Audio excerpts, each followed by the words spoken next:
ಚಾನೆಲ್ನ ಇನ್ನೂ ಸಬ್ಸ್ಕ್ರೈಬ್ ಮಾಡಿರ್ದಿದ್ರೆ ಸಬ್ಸ್ಕ್ರೈಬ್ ಬಟನ್ ಒತ್ತಿ ಸಬ್ಸ್ಕ್ರೈಬ್ ಮಾಡ್ಕೊಳ್ಳಿ ಮತ್ತು ಬೆಲ್ ಬಟನ್ ಐಕಾನ್ ಒತ್ತಿ.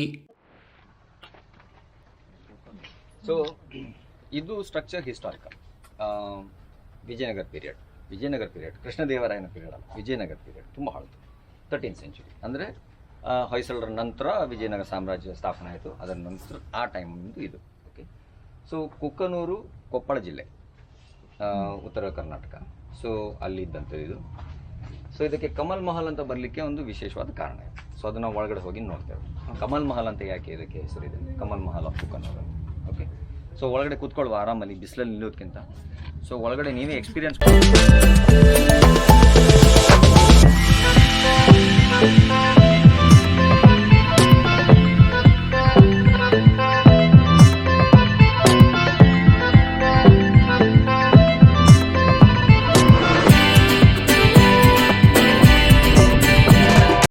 ವಿಜಯನಗರ ಕಾಲದಲ್ಲಿ ನಿಮಗೆ ಒಂದು ರೀತಿಯ ಈ ಅಡ್ಮಿನಿಸ್ಟ್ರೇಟಿವ್ ಸಿಸ್ಟಮ್ ಹೇಗಿತ್ತು ಅಂತ ಹೇಳಿದ್ರೆ ಒಂಥರ ಹೈರಾರ್ಕಿ ಥರ. ಈ ಆರ್ಮಿ ಕಮಾಂಡರ್ಸ್ ಏನಿರ್ತಾರೆ ಅವರು ಒಂದೊಂದು ಬೇಸಿಗೆ ಅವ್ರು ಒಂದೊಂದು ಬೇಸ್ ನೋಡ್ಕೊಳ್ಬೇಕಲ್ಲ. ಸೊ ಕುಕ್ಕನೂರು ಒಂದು ಬೇಸ್ ಆಗಿತ್ತು. ಜೊತೆಗೆ ಅವ್ರಿಗೆ ಇನ್ನೊಂದು ಜವಾಬ್ದಾರಿ ಇತ್ತು, ಅವರು ಗವರ್ನರ್ ಥರ. ಅಂದರೆ ಆ ಇಡೀ ಕುಕ್ಕನೂರು ಬೇಸ್ನ ಸುತ್ತಮುತ್ತ ಬರುವಂಥ ಹಳ್ಳಿ ಗ್ರಾಮಗಳೇನು ಬರ್ತವೆ ಅದರದ್ದು ಸೆಕ್ಯೂರಿಟಿ ಅವ್ರಿಗೆ ಬೇಕು ಬೇಡ ಅದೆಲ್ಲ ಜವಾಬ್ದಾರಿ ಅವ್ರಿಗಿತ್ತು, ಯಾರಿಗೆ? ಆರ್ಮಿ ಕಮಾಂಡರ್ಗೆ. ಸೊ ಈ ಮನುಷ್ಯ ಅಂದರೆ ಕುಕ್ಕನೂರು ಬೇಸಿಗೆ ಡೆಪ್ಯೂಟ್ ಆದವನು, ಅವನೇನು ಮಾಡಿದ, ಅಲ್ಲೊಂದು ಕೋಟೆ ಇತ್ತು ಒಳಗೆ ಕುಕ್ಕನೂರಲ್ಲಿ. ಆ ಕೋಟೆ ಒಳಗಡೆ ಈ ಕಟ್ಟಡ ಇತ್ತು. ಸೊ ಇದು ಅವನ ಪ್ರೈವೇಟ್ ಚೇಂಬರ್, ಇದು ಅವನದೇ ಖಾಸಗಿ, ಇದಕ್ಕೂ ಸಂಸ್ಥಾನಕ್ಕೂ ಏನೂ ಲಿಂಕ್ ಇಲ್ಲ. ಇದು ಅವನ ಖಾಸಗಿ ಒಂದು, ಅಂದರೆ ಏನು ಪ್ರೆಸ್ ಎಂಗೇಜ್ಮೆಂಟ್ಸ್ ಇಲ್ಲ ಅಥವಾ ಯುದ್ಧ ಗಿದ್ದ ನಡೆಯುವಂಥ ಸಂದರ್ಭ ಇಲ್ಲ. ಸೊ ಆ ಟೈಮಲ್ಲಿ ಅವನ ಒಂದು ಫ್ಯಾಮಿಲಿ ಬಂದು ಇಲ್ಲಿ ಉಳ್ಕೊಂಡಿದ್ರು. ಸೊ ಅದು ಒಂದು. ಬಟ್ ಇಡೀ ಚೇಂಬರನ್ನು ನಾವು ಡಿಸೈನ್ ಮಾಡಿದ್ದು ಒಂದು ಒಂಥರ ಸೆಮಿ ಪ್ರೈವೇಟ್, ಒಂದು ಫುಲ್ಲಿ ಪ್ರೈವೇಟ್. ಸೊ ಅಲ್ಲಿ ಯಾರು ಹೋಗೋಗಿಲ್ಲ. ಸೊ ಇಲ್ಲಿ ಹೇಗೆ ಡಿಸೈನ್ ಮಾಡಿದ್ರೆ ಅಂದರೆ ನೀವು ನೋಡ್ಬೋದು, ಇಲ್ಲಿ ಜಗ್ಲಿಗಳು ನೋಡ್ಬೋದು. ಸೊ ಅದು ಗ್ರೌಂಡ್, ಇದು ಸ್ವಲ್ಪ ಹೈಟ್, ಅದು ಫುಲ್ ಹೈಟ್. ಸೊ ಆ ಸ್ಟೇಚರ್ನ ಜನ ಮಾತ್ರ ಅಲ್ಲಿ ಇರ್ತಿದ್ರಂತೆ. ಸೊ ಆ ಸ್ಟೇಚರ್ ಏನಂತ ಹೇಳಿದ್ರೆ ಅಲ್ಲಿ ಗಾರ್ಡ್ಸ್ ಮಾತ್ರ, ಅಂದರೆ ಈ ಇದನ್ನು ಕಟ್ಟಡವನ್ನು ಕಾಯೋದು ಅಥವಾ ಸೆಕ್ಯೂರಿಟಿ ಗಾರ್ಡ್ಸ್ ಅಂತ ಹೇಳ್ತಾರೆ ಅವರು ಅಲ್ಲಿ. ಸೊ ಇಲ್ಲಿ ಏನಾಗ್ತಿತ್ತು ಅಂತಂದರೆ, ಫಾರ್ ಎಕ್ಸಾಂಪಲ್ ಈಗ ಏನಾದರೂ ಒಂದು ಎಮರ್ಜೆನ್ಸಿ ಇತ್ತು ಅಥವಾ ಹಳ್ಳಿಗಳ ಬಗ್ಗೆ ಏನಾದರೂ ಒಂದು ಡಿಸ್ಕಷನ್ ಮಾಡಬೇಕಿತ್ತು ಅಥವಾ ಒಂದು ಯುದ್ಧ ನಡೆಯುವಂಥ ಅಥವಾ ಯಾರೋ ದಾಳಿ ಮಾಡುವಂಥದ್ದು ಏನೋ ಒಂದು ಗುಪ್ತಚರ ಇಲಾಖೆಯಿಂದ ಏನಾದ್ರು ಒಂದು ಮೆಸೇಜ್ ಬಂದಿತ್ತು, ಅದನ್ನು ಡಿಸ್ಕಸ್ ಮಾಡಬೇಕಿತ್ತು. ಅಂಥ ಟೈಮಲ್ಲಿ ಅವನ junior officers, selected junior officers, ಒಂದು 8-10 ಜನ ಮ್ಯಾಕ್ಸಿಮಮ್, ಅವರು ಇಲ್ಲಿ ಅಸೆಂಬಲ್ ಆಗ್ತಿದ್ರಂತೆ. ಮತ್ತು ಅಲ್ಲಿ ಅವನ ಇದು ಅಧಿಕಾರಿಯಲ್ಲಿ ಕೂತ್ಕೊಳ್ತಿದ್ದ. ಸೊ ಇಲ್ಲಿ ಕೂತ್ಕೊಂಡು ಇಲ್ಲೆಲ್ಲ ಚರ್ಚೆ ನಡೀತಿತ್ತು ಅಷ್ಟೇ. ಸೊ ಈ ಜಗಲಿ ರಾಯಲ್ ಗೆಸ್ಟ್ ಯಾರಾದ್ರು ಬಂದರೆ, ಸೊ ಯಾರಾದರೂ ರಾಜ ಅತಿಥಿಗಳು, ಅವರಿಗೆ ಅತಿಥಿ ಸತ್ಕಾರ ಇಲ್ಲಿ ಕೂರಿಸಿ ನಡೀತಿತ್ತು. ಸೊ ಅಷ್ಟು ಉದ್ದೇಶಕ್ಕೆ ಈ ಸ್ಟ್ರಕ್ಚರನ್ನು, ಈ ಒಂದು ಹಾಲನ್ನು ಬಳಸ್ತಿದ್ರು. ಆದರೆ ಇನ್ನೊಂದೇನಂತ ಹೇಳಿದ್ರೆ, ಈ ಪೇಂಟಿಂಗ್ಸ್ ಆಗಲಿ ಈ ಹಾಲಿಗಾಗಲಿ ಈ ಕಟ್ಟಡಕ್ಕಾಗಲಿ ಏನು ಸಂಬಂಧ ಇಲ್ಲ. ಆದರೆ ವಿಜಯನಗರ ಸಾಮ್ರಾಜ್ಯ ಈ ಒಂದು ಕಲಾ ಪೋಷಕರಾಗಿದ್ದರು. ಎಲ್ಲ ರಾಜರು ಸಹ ಕಲೆಯನ್ನು ತುಂಬ ಭಾರಿ ಮುತುರ್ಜಿಯಿಂದ ಪೋಷಿಸ್ತಿದ್ರು. ಹಾಗೆ ಹೋಗಿ ಅವರಿಗೆ ಒಂದು ಟ್ರಿಬ್ಯೂಟ್, ಅವರಿಗೆ ಒಂದು ಶ್ರದ್ಧಾಂಜಲಿ, ಅದಕ್ಕೋಸ್ಕರ ಈ ಪೇಂಟಿಂಗ್ಸನ್ನು ಅವ್ರು ಇನ್ಸ್ಟಾಲ್ ಮಾಡಿದ್ರು ಶೆಣೆಯವರು. ಅಷ್ಟು ಬಿಟ್ಟರೆ ಬೇರೆ ಏನು ಉದ್ದೇಶ ಇಲ್ಲ. ಸೊ ಇದು ಕಲಂಕಾರಿ ಆಫ್ ಆಂಧ್ರ ಪ್ರದೇಶ್, ಇದು ಆಂಧ್ರದ್ದು ಕಲೆ. ಅದು ತಮಿಳ್ನಾಡು ತಂಜಾವೂರು ಪೇಂಟಿಂಗ್, ತುಂಬ ಕಾಸ್ಟ್ಲಿ ಪೇಂಟಿಂಗ್ಸ್ ಅವೆಲ್ಲ. ನೀವು ಅದು ಚಿನ್ನದ ಬಣ್ಣ ಏನು ನೋಡ್ತೀರ, ಅದು ಚಿನ್ನದ ತಗಡು ಆ್ಯಕ್ಚುಲಿ, ಪೇಂಟ್ ಅಲ್ಲ. ಸೊ ಇಲ್ಲಿ ನೋಡುವಂಥದ್ದು ಇದು ಗುಜರಾತ್ ಇಂದ ಬಂದು ಕಲಂಕಾರಿ ಆಫ್ ಗುಜರಾತ್. ಅಹಮದಾಬಾದದ್ದು ಮೂಲ, ಅಹಮದಾಬಾದ್. ಇದು ಎಲ್ಲ ಸಣ್ಣ ಮಕ್ಕಳ ಸಮೇತ ಕೂತ್ಕೊಂಡು ಮಾಡ್ತಾರೆ. ಸೊ ಈ ಕಾನ್ಸೆಪ್ಟ್ ಏನಪ್ಪ ಅಂತ ಹೇಳಿದ್ರೆ, ಹೆಚ್ಚಾಗಿ ನಮ್ಮ ತಂಜಾವೂರು ಪೇಂಟಿಂಗಿಗೆ ಕೃಷ್ಣ ಮೇನ್ ಥೀಮ್. ಸೊ ಇದಕ್ಕೆ ದುರ್ಗಾ ಮೇನ್ ಥೀಮ್. ಸೊ ಇದಕ್ಕೆ ಮಾತಾನಿ ಪಚೇಡಿ ಅಂತ ಹೇಳ್ತಾರೆ ಗುಜರಾತಿ ಭಾಷೆಯಲ್ಲಿ. ಅಂದರೆ ಹೆಚ್ಚಾಗಿ ದೇವತೆಗಳ ಹಿಂದೆ ಕಟ್ಟಲಿಕ್ಕೆ ಸ್ಕ್ರೀನ್ ಥರ ಕಟ್ತಾರಲ್ಲ, ಅದರಲ್ಲಿ ಕಲಿಸಿ 21 days ಕಲಿಸ್ತಾರೆ. ಸೊ ಟಿಕ್ ಡಿಕಾಕ್ಷನ್ ಆಗ್ತದೆ, ಬ್ಯಾಂಬೂವನ್ನು ಪೆನ್ಸಿಲ್ ಥರ ಮಾಡಿ ಅದರಲ್ಲಿ ಡಿಪ್ ಮಾಡಿ ಬರೆಯುವಂಥದ್ದು. ಸೊ ಇಡೀ ಫ್ಯಾಮಿಲಿ ಕೂತ್ಕೊಳ್ತದೆ, ಒಂದು ಸೀರೆಗೆ ಹಾಕಿಬಿಡ್ತಾರೆ, ಸುತ್ತ ಕೂತ್ಕೊಳ್ಳೋದು. ಒಂದು ಬಾರ್ಡರ್ ಮಾಡಲಿಕ್ಕೆ ಒಬ್ಬ, ಒಳಗಿನ ಡಿಸೈನ್ ಎಲ್ಲ ಮಾಡಲಿಕ್ಕೆ ಒಬ್ಬ. ಈಗೆಲ್ಲ ಕೆಲವು ಅಚ್ಚು ಮಾಡಿಬಿಟ್ಟಿದ್ದಾರೆ, ಮುಂಚೆ ಎಲ್ಲ ಕೈಯಲ್ಲೇ ಬರಿತೀವಿ. ಸೊ ಹೀಗೆಲ್ಲ ಮಾಡಿ ಒಂದು 4 ದಿವಸದೊಳಗೆ ಒಂದು ಬಟ್ಟೆ ರೆಡಿ. ಮತ್ತು ಅದು ವಾಶ್ ಮಾಡಬೇಕು. ಅದು ಸಿಹಿ ನೀರಲ್ಲಿ ಹರಿಯುವ ನದಿಯಲ್ಲಿ ವಾಶ್ ಮಾಡಬೇಕು. ಈಗ ಬಕೆಟಲ್ಲೆಲ್ಲ ಮುಳುಗಿಸಿ ತೆಗಿಲಿಕ್ಕಿಲ್ಲ. ಆಕ್ಚುಲಿ ಸಬರ್ಮತಿ ಇದಾಗಿದೆ ಹೌದು. ಮಾಡ್ತಿದ್ದಾರೆ, ಬಟ್ ಈಗ ಕಾಂಕ್ರೀಟ್ ಆಗೋದಕ್ಕಿಂತ ಅದೆಲ್ಲ ಹೌದು destroyed. ಹೌದು. ಯಾಕಂದ್ರೆ ನಾನು ಇದರ ವರ್ಕ್ಶಾಪಲ್ಲಿ ಇದ್ದೆ. ನಾವು ಅವಾಗ ಅವರಿಗೆ ನಿಮಗೆ ಇಲ್ಲಿ ಕರ್ಕೊಂಡು ಹೋಯ್ತು, ಎಲ್ಲಿ ಗೊತ್ತುಂಟಾ, ಜನ್ಸಾಲೆಗೆಲ್ಲ ಕರ್ಕೊಂಡು ಹೋಯ್ತು ಅವರಿಗೆ. ಜನ್ಸಾಲೆಯಲ್ಲಿ ಕಾಡಲ್ಲೆಲ್ಲ ಕರ್ಕೊಂಡು ಹೋಗಿ ಅಲ್ಲಿ ನೀರು ಹರಿಯೋ ಕಡೆ ಅಲ್ಲಿ ಕರ್ಕೊಂಡು ಹೋಗಿ ಅಲ್ಲಿ ವಾಶ್ ಮಾಡಿಸಿದ್ರು. ಹೌದು ಹೌದು. ಸೊ ಅಲ್ಲಿ ತೊಗೊಂಡೋಗಿ ತೊಳೆದಿದ್ದೆ. ಮತ್ತೆ ಎಲ್ಲ ಹರಿಯೋನಿದೆ, ಮತ್ತೆ ಎಲ್ಲೂ ಸಿಕ್ಕುದಿಲ್ಲ, ನಿಮಗೆಲ್ಲ ವಾರಾಹಿಗೆ ಹೋಗಬೇಕು. ಸೊ ಅಲ್ಲಿ ಕರ್ಕೊಂಡು ಹೋಗಿದ್ರು ಅವರಿಗೆ. ಬೆಳಿಗ್ಗೆ ಹೋಗಿ ಎಲ್ಲ ವಾಶ್ ಮಾಡಿಸಿ ತಗೊಂಡು ಹೇಗೆ ಜೀವನ ನಡೀತದೆ ಅದು. ಸೊ ಇದಕ್ಕೆ ಕಿನ್ನಾಳ ಪೇಂಟಿಂಗ್ಸ್ ಅಂತ ಹೇಳ್ತಾರೆ, ಅಥವಾ ಟೆಕ್ನಿಕಲಿ ಇದಕ್ಕೆ ಗಂಜೀಫಾ ಆರ್ಟ್ ಅಂತ ಹೇಳ್ತಾರೆ. ಗಂಜೀಫಾ ಆರ್ಟ್ ಅಂತ ಹೇಳಿದ್ರೆ ಈ ಮುಂಚಿನ ಕಾಲದಲ್ಲಿ ಸ್ಪಿಟ್ ಕಾರ್ಡ್ ಆಡ್ತಿದ್ರು, ಅದ್ರ ಮೇಲೆ ಈ ಥರ ಚಿತ್ರಕಲೆ ಇರ್ತಿತ್ತು. ಅದಕ್ಕೇನೇನೋ ಅರ್ಥ ಇದೆ. ಸೊ ಇದೆಲ್ಲ ನೋಡ್ಬೋದು. ಈ ಕುದುರೆ ನೋಡಿ, ಇದು ನೋಡಿ, ಇದು ನೋಡಿ, ಎರಡೂ ಸೈಡ್ ಇಲ್ಯೂಷನ್, ಎರಡು ಇಲ್ಯೂಷನ್. ಸೊ ಆಗಿನ ಕಾಲದಲ್ಲಿ 3D ಕಲ್ಪನೆ ಇತ್ತು, ಆನೆಗಳು. ಸೊ 3D ಕಲ್ಪನೆ ಆಗಲೇ ಇತ್ತು. ಈಚೆ ಕಡೆ ದಶಾವತಾರ, ಈಚೆ ಕಡೆ ಫುಲ್ ದಶಾವತಾರ.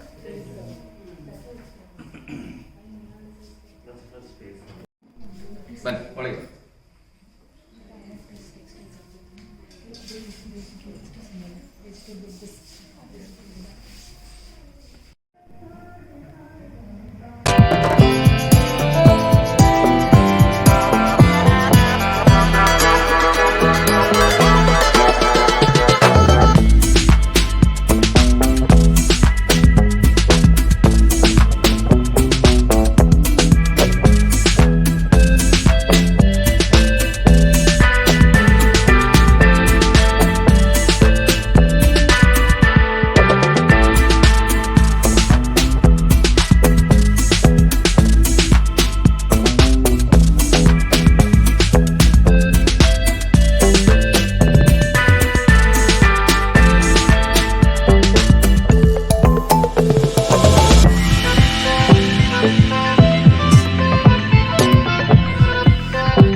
ಮರದ ರಚನೆಗೆ ಸಾಧಾರಣ ಒಂದು 750 800 ವರ್ಷ ಆಗಿದೆ. ಸೊ ಇದು ಎಲ್ಲ ಟ್ರಿಕ್ ಜಾಯ್ನರಿ, ಅಂದರೆ ಇಂಟರ್ಲಾಕಿಂಗ್ ಸಿಸ್ಟಮ್. ಅದರ ಅರ್ಥ ಎಲ್ಲೂ ಮೊಳೆ ಇಲ್ಲ. ಸೊ ಒಂದರೊಳಗೆ ಒಂದು ಪೀಸನ್ನು ಕೂರಿಸ್ತಾ ಅಲ್ಲಿ ತನಕ ಹೋಗಿದ್ದು. ಇದು ಸೆಂಟರ್ ಆಫ್ ಗ್ರಾವಿಟಿ ಹೇಗೆ ಪಕ್ಕ ಕ್ಯಾಲ್ಕುಲೇಷನ್ ಮಾಡಿದ್ದಾರೆ ಅಂತ ಹೇಳಿದ್ರೆ, ಇಷ್ಟು ದೊಡ್ಡ ಪ್ಲಿಂತ್ ಇದ್ದು ಸಹ ಎಲ್ಲೂ ಸಹ ಮಧ್ಯದಲ್ಲಿ ಪಿಲ್ಲರ್ ಇಲ್ಲ,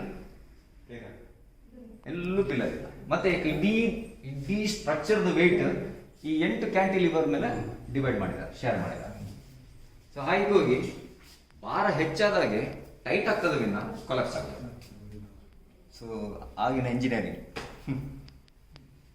ಮತ್ತೆ ಇದು ಕಮಲ್ ಮಹಲ್ ಅಂತ ಹೆಸರು ಬರಲಿಕ್ಕೆ ಕಾರಣ, ಮಧ್ಯದಲ್ಲಿ ಒಂದು ಮೋಟಿಫ್ ಇದೆ ನೋಡಿ, ಮಧ್ಯದಲ್ಲಿ ಅದು ಕಮಲದ ಆಕಾರದಿಂದ ಇದಕ್ಕೆ ಕಮಲ್ ಮಹಲ್. ಮತ್ತೆ ಎಲ್ಲ ಇದು ಕಮಲದ ಹೆಸರಿನ, ಅದು ಕಮಲದ ದಳ, ಅದರದ ಆ ರಚನೆಯಲ್ಲಿ ಆಕಾರ. ಒಂದು ಪಕ್ಕ ಒಂದು ಕೆರೆಯಲ್ಲಿ ಒಂದು ವಿಶಿಷ್ಟ ರೀತಿಯ ಕೆಸರಂತೆ ಅದು ಮಣ್ಣು, ಅದನ್ನು ಬಳಸ್ತಾರೆ. ಅದನ್ನು ಬಳಸಿದ್ರೆ ಏನಾಗ್ತದೆ ಅಂತ ಹೇಳಿದ್ರೆ, ನಿಮಗೆ ಸಾಧಾರಣಕ್ಕೆ ಇದು ಕೊಚ್ಕೊಂಡೆಲ್ಲ ಹೋಗುದಿಲ್ಲ, ತಂಪಿರ್ತದೆ ಒಳಗೆ, ಹೀಟ್ ಬರುವುದಿಲ್ಲ. ಸೊ ಆ ಮಣ್ಣು ಇದು ಮೇಲ್ಗಡೆ ಒಂದು ನೆಲ ಥರ ಮಾಡಿ ಮುಚ್ಚಿಗೆ ಥರ ಮಾಡಿ ಮುಚ್ಚಿದ್ರಂತೆ. ಇದು ಮಳೆ ಬಂದು ಎಲ್ಲ ಮೇಂಟೆನೆನ್ಸ್ ಇಲ್ಲ, ಆ ಮಣ್ಣೆಲ್ಲ ಕರಗಿ ಒಳಗಿಂದೆಲ್ಲ ಬಂದು ಇದ್ರ ಮೇಲೆಲ್ಲ ಮಣ್ಣಿನ ನೀರು ಫುಲ್ ಎಲ್ಲ. ಇವರು ಡಾಕ್ಟರ್ ಹನುಮಂತರಾವ್ ದೇಸಾಯಿ ಅಂತ ಹೇಳಿ ಅವ್ರ ಪೊಸಿಷನಲ್ಲಿ ಇತ್ತಿದ್ರು. ಇದು ಕುಸ್ತೋಗ್ತದೆ ಅಂತ ಹೇಳಿ ಈ ರೂಮನ್ನು ಖಾಲಿ ಬಿಟ್ಟರು. ಇದೊಂದು ದನದ ಕೊಟ್ಟಿಗೆ ಇತ್ತಂತೆ, ಇಲ್ಲಿ ದನದ ಕೊಟ್ಟಿಗೆ ಮಾಡಿದ್ರು. ಅವ್ರು ಹೊರಗಡೆ ಇದ್ರು, ಅವ್ರು ಆ ಹಾಲಲ್ಲಿ ಇದ್ರು. ಸೊ ಲಾಸ್ಟಿಗೆ ಇದು ಬೇಡ, ಇದು ಮತ್ತೇನು ಹಾಳಾಗಿ ಹೋದರೆ ವೇಸ್ಟ್ ಅಲ್ಲ, ಇದು ಯಾರು ಕೊಟ್ಬಿಡುವ ಅಂತೇಳಿ ಇದು ಮಾಡುವಾಗ ಕೆಲವು ಹೋಟೆಲ್ಸ್ ಎಲ್ಲ ಇವರಿಗೆ ಇದು ಮಾಡಿದಂತೆ, ನಮಗೆ ಕೊಡಿ, ನಾವು ಕಟ್ ಮಾಡಿ ಎಲ್ಲ ನಾವು ಉಪಯೋಗಿಸ್ತೇವೆ ಅಂತ. ಬಟ್ ಅವರಿಗೆ ಇದಕ್ಕೆ ಗರಕಸವೇ ತಾಗಿಸಬಾರ್ದು ಅಂತ ಒಂದು ಹಠ. ಸೊ ಅವರು ಈ ಶನಿಯವ್ರ ಬಗ್ಗೆ ಎಲ್ಲ, ಅವ್ರ ಮನೆಯವ್ರ ಬಗ್ಗೆ ಎಲ್ಲ ಗೊತ್ತಾಗಿ ಶನಿಯವ್ರನ್ನ ಕಾಂಟ್ಯಾಕ್ಟ್ ಮಾಡ್ತಾರೆ. ನೋಡಿ ಶನಿಯವ್ರಿಗೆ ಈಗ ಫೋಟೋ ಗಿಟ್ಟೆಲ್ಲ ತೋರಿಸ್ತಾರಂತೆ. ಶನಿಯವ್ರದ್ದು ದುಡ್ಡಿಲ್ಲ, ಆಗ ಅವರಷ್ಟು ಇಂಟ್ರೆಸ್ಟ್ ನೋಡೋ ಮನೆ ಹೋಗಿ ಅಂತ ಹಾಗೆ ಹಾಕಿ ಬಿಡ್ತಾರಂತೆ. ಬಟ್ ಇವ್ರಿಗೆ ಏನಂದ್ರೆ, ಈ ಮನುಷ್ಯನಿಗೆ ಏನು ಅನ್ಕೊಡ್ಬೇಕು ಇದನ್ನು, ಯಾಕಂದರೆ ಇದನ್ನು ಕಾಪಾಡಲಿಕ್ಕೆ ಈ ಮನುಷ್ಯನ ಒಬ್ಬರಿಂದ ಸಾಧ್ಯ, ಬೇರೆ ಯಾರು ಮಾಡೋದಿಲ್ಲ. ಅವ್ರು ವಾಪಸ್ ಹೋಗ್ತಾರೆ. ಮತ್ತು ಸ್ವಲ್ಪ ಆರೋಗ್ಯ ಸರಿ ಇರಲಿಲ್ಲ, ಅವ್ರಿಗೆ ಏಜ್ ಆಗಿತ್ತು. ಸೊ ಮಗನ ಹತ್ರ ಅವ್ರು ಭಾಷೆ ತಗೊಳ್ತಾರಂತೆ, ಯಾವುದೇ ಕಾರಣಕ್ಕೂ ಇದನ್ನು ನೀವು ಮಾರೋದಾದರೆ ಮಣಿಪಾಲದಲ್ಲಿ ಒಬ್ಬ ಹುಚ್ಚ ಇದ್ದಾನೆ, ಅವನ ಹೆಸರು ವಿಜಯನಾಥ್ ಶೆಣೆ ಅಂತೇಳಿ, ಅವನಿಗೇ ಮಾರಬೇಕು ನೀನು, ಇದೇ ಥರ ಹೇಳಿದಾರಂತೆ. ಒಬ್ಬ ಹುಚ್ಚ ಇದ್ದಾನೆ, ಅವನಿಗೇ ಕೊಡ್ಬೇಕು ನೀನು, ಬೇರೆ ಯಾರಿಗೂ ಕೊಡಲಿಕ್ಕಿಲ್ಲ. ಸೊ ಅವ್ರು ತೀರ್ಕೊಳ್ತಾರೆ. ಮತ್ತು ಒಂದು 15-20 ದಿವಸದ ನಂತರ ಮಗ ಒಂದಿಷ್ಟು ವಿಸಿಟಿಂಗ್ ಕಾರ್ಡ್ ಇಟ್ಕೊಂಡು ಬಂದು ಮಣಿಪಾಲದಲ್ಲಿ ಪ್ರತ್ಯಕ್ಷ ಆಗ್ತಾರೆ. ಸೊ ಶೆಣೆ ಅವರೊಟ್ಟಿಗೆ ಮಾತುಕತೆ, ಸರ್ ನೋಡಿ ಅವ್ರು ಕಾರ್ಡೆಲ್ಲ ತೋರಿಸ್ತಾರಂತೆ. ಈ ಹೋಟೆಲ್ನವ್ರು ಕೇಳಿದ್ದಾರೆ, ಈಗ ಅವರು ಬಾರ್ ಆ್ಯಂಡ್ ರೆಸ್ಟೋರೆಂಟ್ ಮಾಡ್ತಾಯಿದ್ದಾರೆ ಹೊಸದು, 5 ಸ್ಟಾರ್ ಹೋಟೆಲ್. ಅವರಿಗೆ ಇದು ಎಲ್ಲ ಕಟ್ ಮಾಡಿ ಡೋರಿಗೆಲ್ಲ ಫ್ರೇಮ್ ಅದೆಲ್ಲ ಮಾಡಲಿಕ್ಕೆಲ್ಲ ಪ್ಲ್ಯಾನ್ ಮಾಡ್ತಾಯಿದ್ದಾರೆ. ಸೊ ಅಪ್ಪ ಹೇಳಿದ್ದಾರೆ ಇದಕ್ಕೆ ಕರಗಸ ಹಾಕಿಸ್ಬಾರ್ದು, ಈಗ ಇದನ್ನು ಕೊಟ್ಟರೆ ಅವ್ರು ಕಟ್ ಮಾಡ್ತಾರೆ. ಒಂದು ನೀವು ತಗೊಳ್ಬೇಕು, ನೀವು ತಗೊಳ್ಳೋದಿಲ್ಲ ಅಂತ ಹೇಳಿದ್ರೆ ನಾವು ಅವರಿಗೆ ಮಾಡ್ಬೇಕು, ನಂಗೆ ಬೇರೆ ವಿಧಿ ಇಲ್ಲ. ಶೆಣೆಯವರಿಗೆ ಯಾವಾಗ ಇದಕ್ಕೆ ಕಟ್ ಮಾಡ್ತಾರೆ ಅಂತೇಳಿ ಆಯಿತು, ಇವರಿಗೆ ಹೋಟೆಲೆಲ್ಲ ಬೆಂಕಿ ಬಿದ್ದಾಗ ಆಗ್ತದೆ, ನಾನು ತಗೊಳ್ತೇನೆ, ದುಡ್ಡಿಲ್ಲ ಏನು ಮಾಡಿ. ಆಮೇಲೆ ಏನೋ ಮಾಡಿ ಕುಸ್ತಿ ಮಾಡಿ ಒಂದಷ್ಟು ದುಡ್ಡು ಒಟ್ಟು ಮಾಡಿ ಅವನಿಗೆ ದುಡ್ಡು ಕೊಟ್ಟು ತೊಗೊಂಡು ಬರ್ತಾರೆ. ತಗೊಳ್ಳೆಲ್ಲ ಬಿಚ್ಚಿ ತಗೊಂಡು ಬಂದರು. ಕ್ಲೀನ್ ಮಾಡಲಿಕ್ಕೆ 3.5 ತಿಂಗಳಾಗಿರುತ್ತೆ ನೋಡಿ ಅವರಿಗೆ. ಬರೀ ಕ್ಲೀನಿಂಗ್ ನಿಮಗೆ ಮೆಷಿನ್ ಎಲ್ಲ ಯೂಸ್ ಮಾಡೋಗಿಲ್ಲ, ಬ್ಲೋರ್ಗೆ ಅವರೆಲ್ಲ ಹಾಕಲಿಕ್ಕಿಲ್ಲ, ಬ್ರಷಲ್ಲಿ ಕ್ಲೀನ್ ಮಾಡಬೇಕು, ಲೇಬರ್ ಇಂಟೆನ್ಸಿವ್ ವರ್ಕ್ ಎಲ್ಲ ಕ್ಲೀನ್ ಮಾಡಿ ಪಾಲಿಷ್ ಮಾಡಿ ಫೈನಲ್. ಅದರ ನಂತರ ಇದಕ್ಕೆ ಮುಟ್ಲೇನಾಗುತ್ತೆ. ಗೆದ್ದಲಿಂದ ಹಿಡಿದು ಏನು ಟೀಕುಡಿ, ಪ್ಯೂರ್ ಹೈ ಕ್ವಾಲಿಟಿ ಟೀಕುಡಿ, ಗೆದ್ದಲು ಬರೋ ಪ್ರಶ್ನೆನೇ ಇಲ್ಲ. ಹೆವಿ ಅಂದರೆ ಹೆವಿ, ಸಿಕ್ಕಾಪಟ್ಟೆ ಹೆವಿ. ಸೊ ಹಾಗೆ ಕಮಾಲ್ ಮಹಲ್ ಇಲ್ಲಿ ಬಂತು. ಸೊ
ಮುಂದಿನ ವಿಡಿಯೋಗಳಿಗಾಗಿ ಚಾನೆಲ್ನ ಸಬ್ಸ್ಕ್ರೈಬ್ ಮಾಡಿ.